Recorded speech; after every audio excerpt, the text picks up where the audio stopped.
Quick message to all our viewers before we get started on today's video. It has come to our attention that over 90% of our regular viewers are not subscribed to the channel.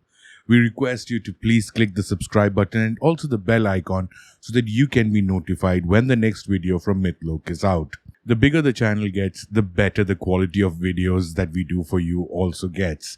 So please help us make some amazing videos by supporting the channel and clicking that subscribe button. Thank you. Now over to the video. Hello everyone and welcome to another episode of Mythology with your host Nitin Nair.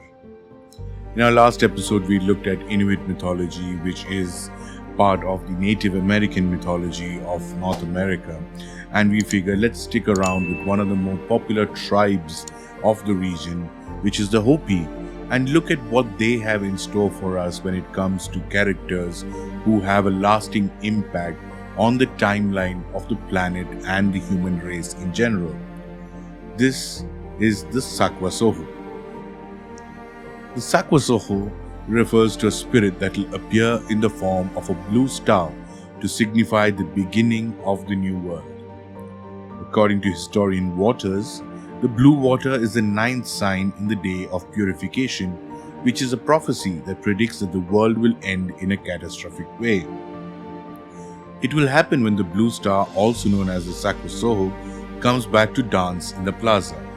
He will remove his mask to initiate the purification process. A blue mask, which is very distinct from Tawa with large eagle feathers, is the physical attribute that has been associated with this Kachina. At the beginning of time, Taiowa created Stuknag, who then proceeded to create the 9 universes out of nothingness. One of these was created for Taiowa, and 7 others were made for himself and other life forms. The first 3 of these, namely Kuskurza, Topka, and Tokpela, were destroyed due to the wickedness and corruption of man. The faithful members of the Hopi were saved from destruction each time a world was destroyed. This is the reason why the blue star is regarded as the end of the Hopi rituals.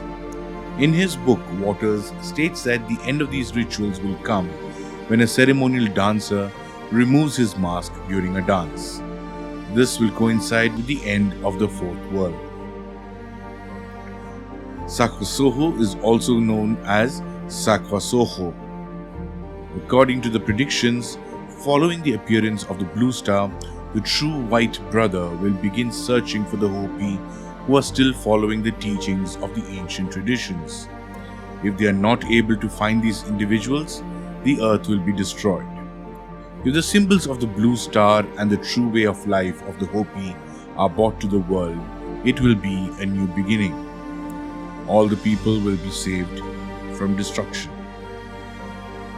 Anthropologist Jason Colavito was not able to find any references to the blue star in Frank Waters' Book of the Hopi.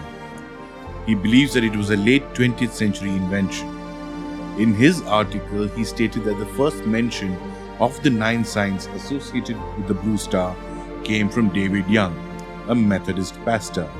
He wrote a pamphlet based on what he heard from the White Feather, a hitchhiker from the Hopi people.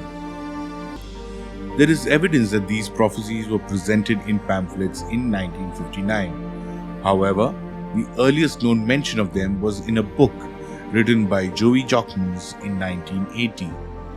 In 1987, these predictions entered the mainstream after a gathering at the Hopi Messas called the Harmonic Convergence.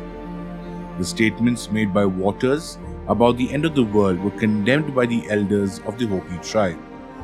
According to Jason Colavito, the Hopi have continually recreated their predictions to justify the current state of affairs. However, due to the lack of ancient Hopi texts, it is not possible to determine the exact dates of these predictions. The Hopi tribe, as with many other civilizations around the world, have their own version of what the end of the world or a new beginning would look like.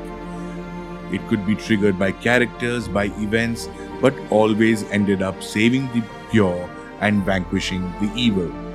and this theme has been carried forward in the form of the Kachina removing its mask during the rituals. Many historians have very different interpretations of what this is, and we are not getting into a debate or taking sides, but just presenting you with the facts so that you can take an informed decision. We will be looking at a lot more tribes and characters from Native America in the days to come, so stay tuned.